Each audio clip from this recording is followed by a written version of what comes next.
mungkin yang pertama saya memperkenalkan diri saya dulu. Nama saya Muhammad Reza. Selain daripada berkecimpung di bidang seni ini, saya juga bekerja sebagai anggota DPD Desa Tirtoa Timur. Tepatnya saya sekretaris DPD Desa Tirtoa Timur.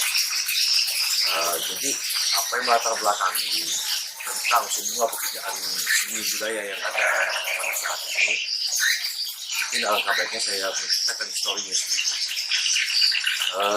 Kebetulan kalau kita melihat sekarang, generasi-generasi muda kurang sekali minatnya untuk membangun, mengangkat nilai seni budaya yang ada di daerahnya masing-masing. Jadi merujuk daripada hal-hal yang demikian, kami mencoba untuk mengangkat, memperkenalkan kembali nilai-nilai seni budaya khususnya suku Tidung yang ada di Kabupaten Tanah Tidung ini. Berawal daripada terbentuknya desa wisata, ditetapkannya desa wisata Tidung Kepala Timur. Jadi kami mencoba mengisi. Jadi kalau kita berbicara desa wisata, berarti ingat erat kaitannya dengan budaya. Jadi kami coba mengisi apa yang ada nanti di dalam desa wisata itu sendiri. Berarti kita berbicara seni kebudayaan.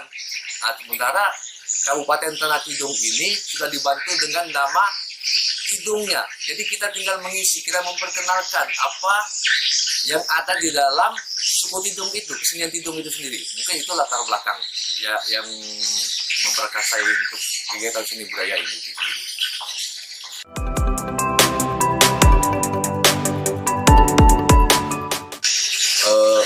Proses yang kita lalui ya memang berliku-liku, banyak cobaan-cobaan, banyak rintangan, terutama mungkin ya jelas bicara kita daripada untuk modal segala macam. Cuman alhamdulillah kita dibantu dengan rekan-rekan anggota-anggota kami yang ada dan bekerja sama dengan pemerintah desa, pemerintah kabupaten, sehingga alhamdulillah untuk kegiatan kami untuk sementara ini berjalan dengan baik.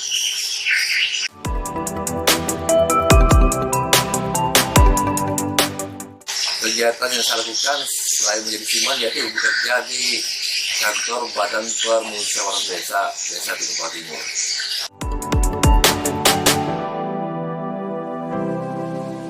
Kalau kita berbicara masalah seni itu sangat luas. Jadi kami mencoba mengangkat, karena kami ini kan orang Tidung lah. Jadi kami mengangkat seni budaya Tidung itu sendiri. Kami ingin memperkenalkan seni budaya Tidung itu kepada teman-teman di kabupaten, teman-teman di luar. Bahkan nanti kalau insya Allah ke depannya kalau bisa ini sampai ke dunia luar, itu misi kami Pak, cita-cita kami yang sangat besar.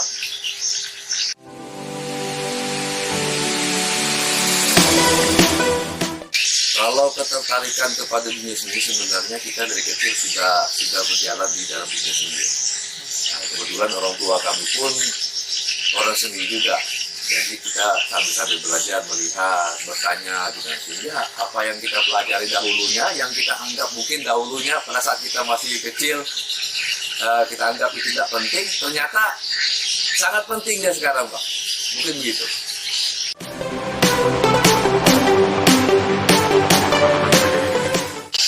Untuk sementara waktu ini bicara masalah karya seperti bisa kita lihat, kegiatan kami sini membuat papan nama, sesuai pesanan papan nama itu untuk dinas. Nah, siapa yang berminat lah.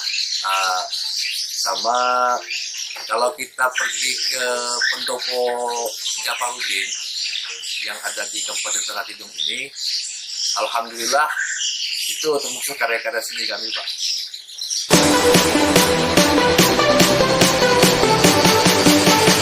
Makna dunia seni ya sebagai ladang lahan untuk menumpahkan isi pikiran kita kepada karya-karya seni itu sendiri. Jadi kalau kita bicara masalah seni ini berarti kita bicara masalah inovasi, bagaimana kita berkreasi.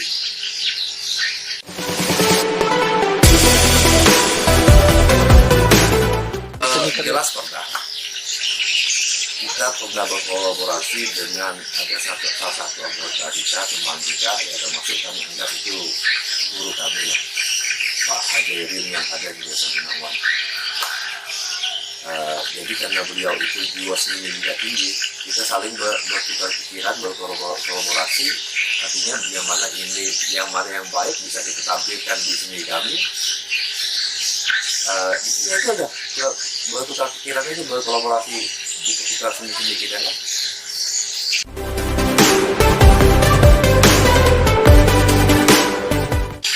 Kalau latar belakang pendidikan sepertinya jauh sebenarnya saya dari dunia sini. Saya basicnya terus saya sarjana ekonomi ya, bagian manajemen keuangan.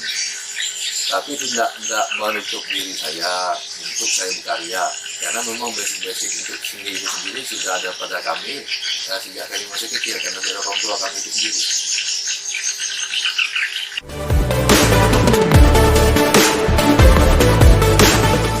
Landasan saya, yaitu yang pertama saya katakan tadi, karena ingin mengangkat nilai budaya, khususnya nilai budaya seni kesenian suku Tidung. Karena kami melihat jarang sekali, hampir punah sebenarnya untuk kesenian Tidung ini, apalagi khususnya di KTP. Kurang ketertarikan anak-anak muda. Jadi kami dengan dasar seni dan rupa, kami mencoba bagaimana kami bisa menampilkannya, memperkenalkannya. Mungkin begitu.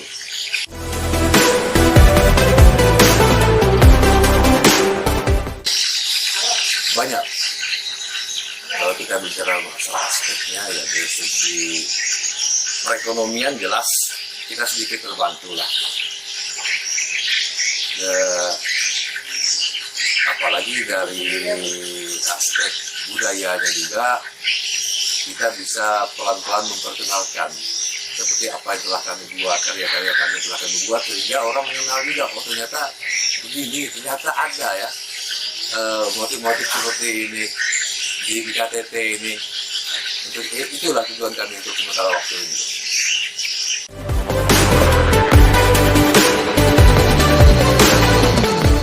Masalah tantangan, saya tidak begitu besar juga kalau tantangan itu paling ya yang paling mendasar itu masalah permodalan saja. Nah, itu salah satu tantangan saya pikir kan.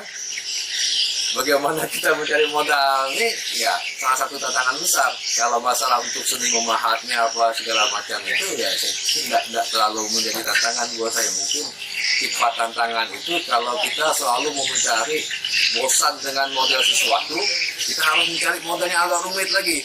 Bagaimana kita bisa memahat sesuatu yang rumit itu? Mungkin itu salah satu tantangannya juga.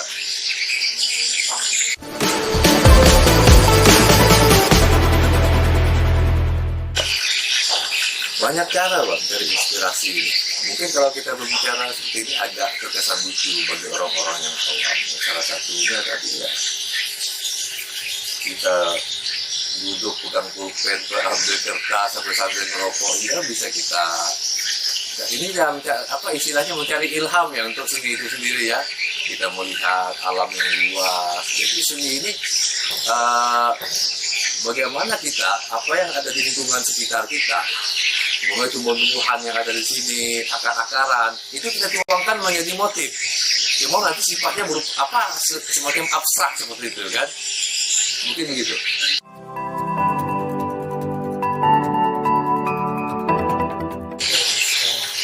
Ya kita harus selalu giat berusaha, dalam artian gitu.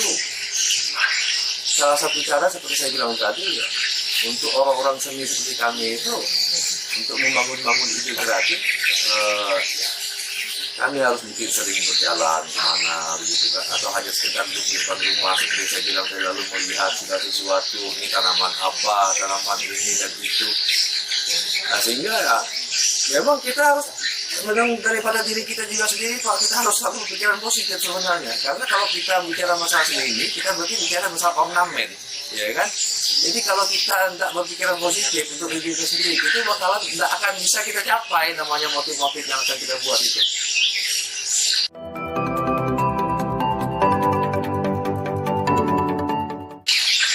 karya seni yang paling berkesan bagi saya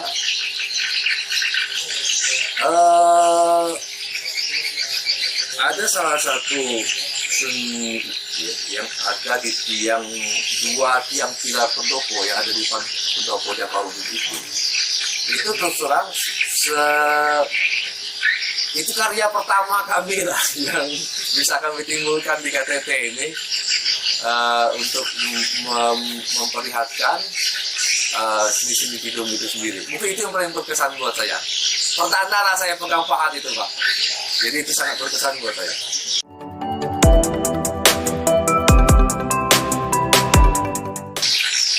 Kualitas terpenting jelas motivasi pada diri kita sendiri dulu. Kita harus berpikir terus berpikiran positif. Minimal kita harus membangun diri kita sendiri dulu. Kita apa istilahnya? Kita semangati diri kita sendiri dulu. Bicara masalah kualitas ini. Intinya tadi, kenapa orang lain bisa, kita tak bisa. Nah, begitu. Jadi kalau orang bisa, kita harus bisa juga. Bicara masalah kita sendiri, Pak, kita pegang palu kan. Jadi kalau si A, si B bisa pegang palu, si C bisa pegang palu, kita pun bisa pegang palu juga gitu kan. Mungkin begitu.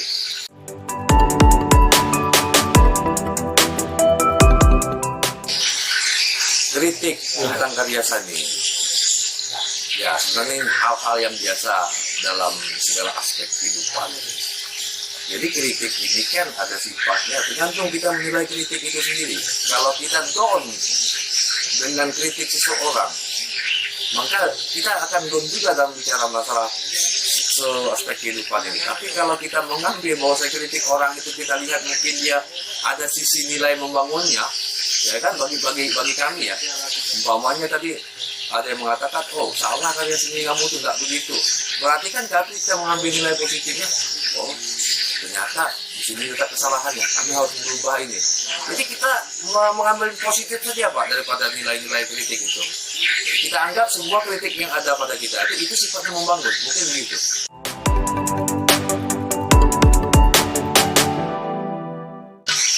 Dan mungkin ini salah satu tips sebenarnya ya, kalau kita bicara masalah bagaimana kita berinspirasi. Terakhir kan kita bicara salah satu aspeknya, kita harus bicara masalah kesehatan kita sendiri, Pak, kebugaran kita. Mungkin kita harus istirahat yang cukup, ya kan. Ya intinya harus istirahat yang cukup lah, karena kita sebenarnya memang kelihatannya seni ini, Pak, kelihatannya mudah lihat orang. Pada saatnya itu susah sebenarnya. Bagaimana kita menghadap sesuatu, kita menuangkan isi pikiran kita, ya kan? Kita terkuras isi pikiran kita di situ, lalu kita paham lagi. Bagaimana kita paham alurnya kemana? Mungkin tipsnya, mungkin saya ngarahnya ke tips aja nih Pak. Tips khusus dari saya ya, jaga kebugaran kita, jaga kesehatan kita. Mungkin begitu Pak.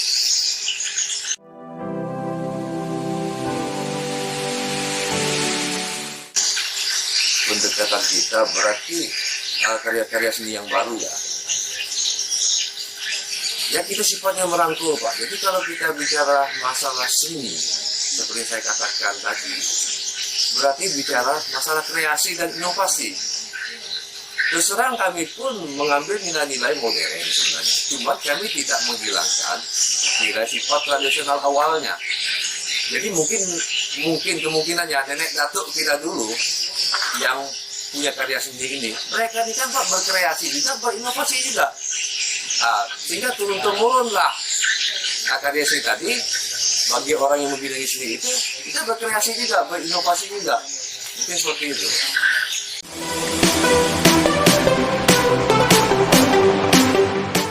Alur pembuatan karya seni. Pada umumnya ya seperti kami rasakan lah ya. Yang pertama-tama kan kita harus membuat motif dulu, membuat ornamen dulu, ya kan. Lalu kita mencari untuk membuat itu kita mencari inspirasi. Kadang-kadang kita bosan dengan segala sesuatu yang sudah ada, lalu kita mencari inspirasi yang baru. Mungkin contoh, mungkin kelapa yang ada di depan kita ini ya kan gitu. Lalu kita terinspirasi dari buah kelapa ini, kita membuat motif apa kelapa ini kan begitu Pak. Dari tadi, lalu kita tuangkan dalam ornamen, ya kan? Kita buat malnya supaya artinya malnya tadi ini supaya enggak yang apa yang kita buat itu enggak apa ya kocak kacil gitu kan.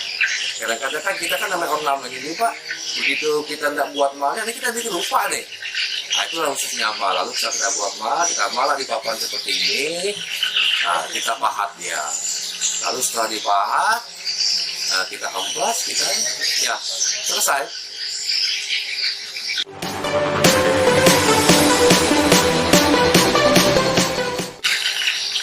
Itu sebenarnya tergantung kita Pak. Subjek apa yang mau kita buat. Ya. Kadang-kadang kita orang seni ini Pak, begitu kita duduk, terlintas saja di pikiran, ya kan? Kita tuangkan dia.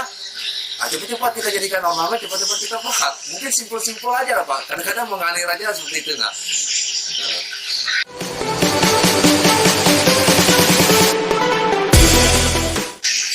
Bahan. Ya kalau kita bicara masalah bahan, otomatis seperti papan ya. Ya mau nggak mau, suka nggak suka. Di tempat kita nih yang ada itu cuma kayu meranti yang bisa kita pahat. Ya, mana mau kayu meranti aja. Kalau sebenarnya yang bagus itu kan jati. Cuma kan tempat kita ini kan susah jati. Mau nggak mau pilihan kita ya kayu meranti gitu nah. Kalau bicara masalah tekniknya ya seperti biasa aja mengalir aja. Bagaimana kita memahatnya sesuai dengan alur ornamennya. Mungkin seperti itu.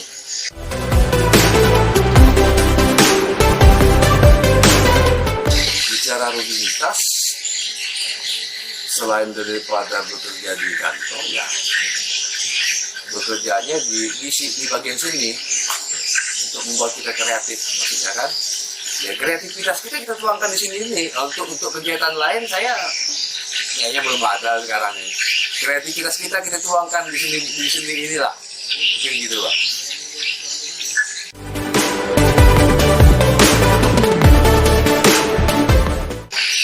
Pesan-pesan ya ingin saya sampaikan bicara masalah keris ini. Seperti yang saya katakan awal tadi, ini tidak jauh-jauh juga arah dan tujuannya.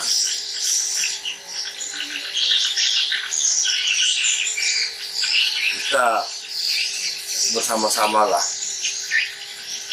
membangun karya seni yang ada di Tanah Tidung ini, khususnya suku Tidung itu sendiri. Kita tampilkanlah bahwasannya suku Tidung itu punya karya seni yang tidak kalah daripada orang-orang yang ada di luar sana. Itulah tugasnya. Kalau yang muda sudah tidak mau bergerak, siapa lagi? Inilah tugas kita yang muda-muda ini Pak. Jadi kalau niat kita baik, insya Allah Tuhan itu Maha Tahu. Pasti Dia bantu kita juga meluruskan niat kita yang baik tadi. Sehingga kita bisa mencapai tujuan yang kita inginkan.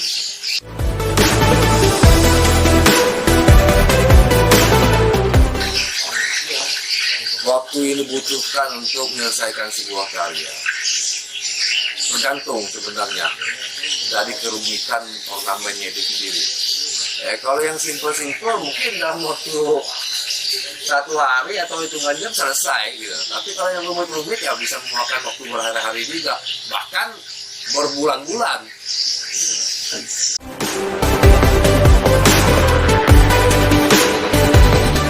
Bisa dua-duanya Pak Pahlawan.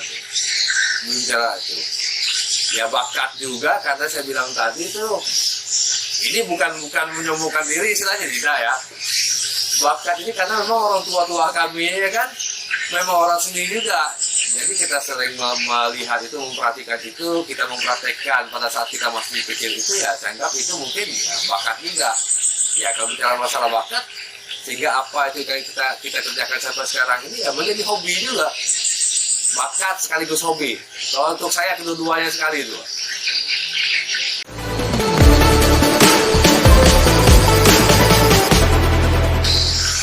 Yang bisa sangat mengagumkan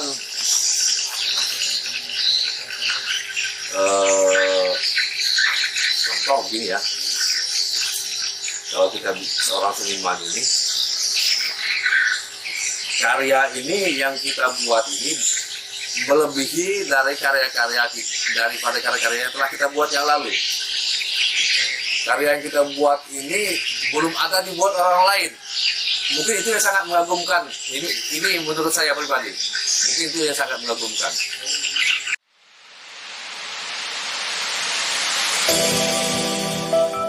Untuk sementara ini belum ada, belum pernah.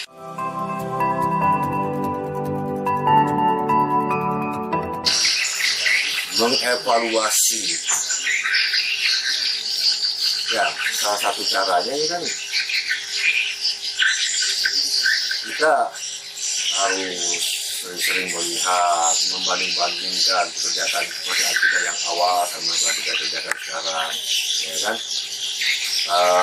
Lalu mungkin ya kita salah satu caranya tuh kita mungkin bisa nonton, karena kan dunia kan sudah terbuka lewat media sosial, YouTube dan segala macam. Mungkin kita bisa membandingkan pekerjaan kita dengan ya, teknik memahat orang di luar sana. Oh ternyata kita punya ini masih kurang rapi, mungkin begitu. Sehingga kita pelajari lagi, kita rapikan lagi, kita bertanya lagi kepada lebih tahu tadi, ya kan begitu. Mungkin itu cara saya mengevaluasi pekerjaan saya.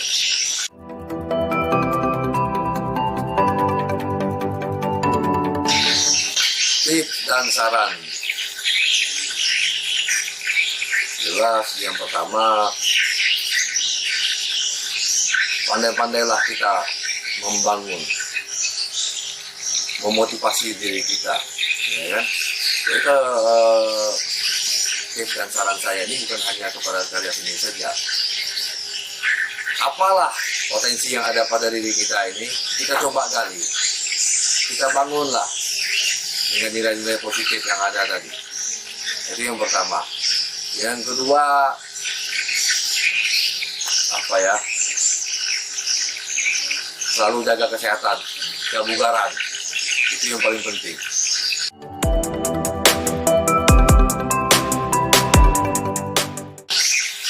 Saya kepinginnya dalam 2 tahun ke depan,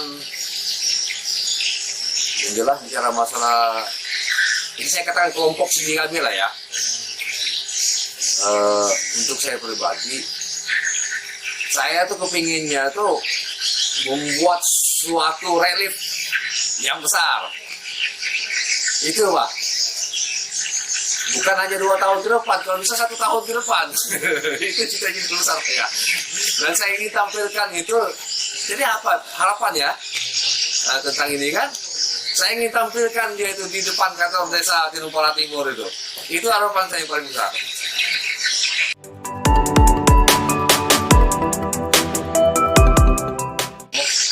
Mempertahankan karya seni sekarang ini,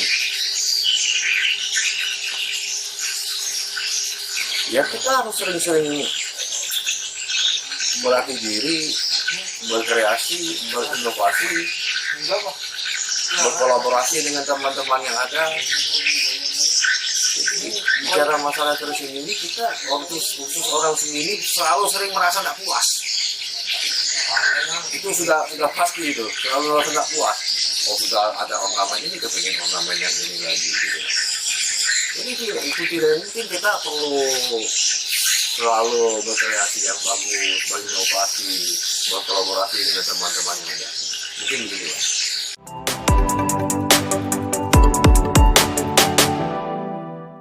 Untuk penerbangan ini, ya alhamdulillah kalau menurut saya sangat bagus. Sangat bagus. Jadi kita juga tidak menutup diri.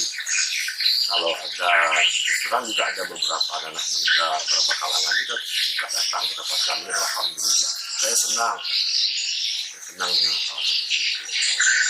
Artinya itu mungkin ke depannya nanti kan pasti ada selalu regenerasi daripada kami. Sehingga itu bisa berkembang dengan baik ke depannya, bisa dipertahankan dengan baik. Tidak ada tujuan kita lain di sini Pak. Tujuannya untuk membangun desa, membangun kabupaten, bahkan membangun provinsi Kaltara yang kita cintai. Itulah arah tujuan ke depannya, misi yang terbesar ke depan.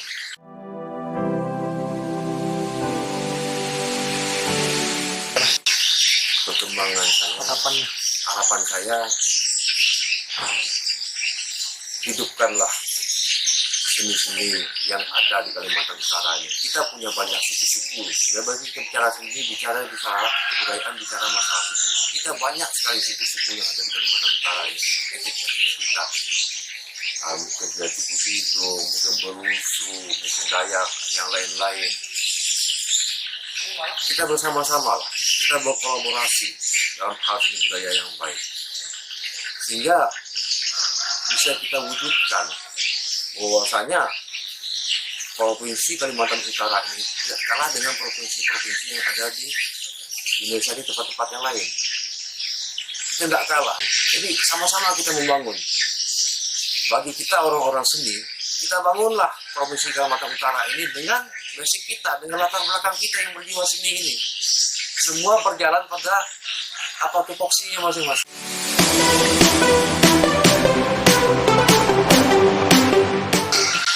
Keuntungan ya banyaklah keuntungan bagi saya di Maluku ini, banyaklah keuntungan yang di samping daripada yang pertama kita bisa memotivasi diri kita sendiri, berpikiran positif untuk diri kita sendiri, ya kan. Belum lagi berbicara masalah keuntungan pada perekonomian, alhamdulillah sedikit banyak membantu. Apalagi bicara di sektor untuk budaya, kita bisa menampilkan ini, memperkenalkan kegiatan seni ukir yang ada di Kabupaten Tanah Tidung ini.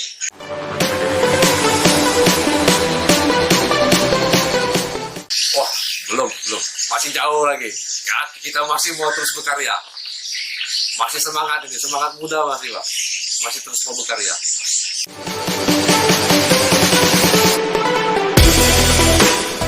Pesan. Ya, mungkin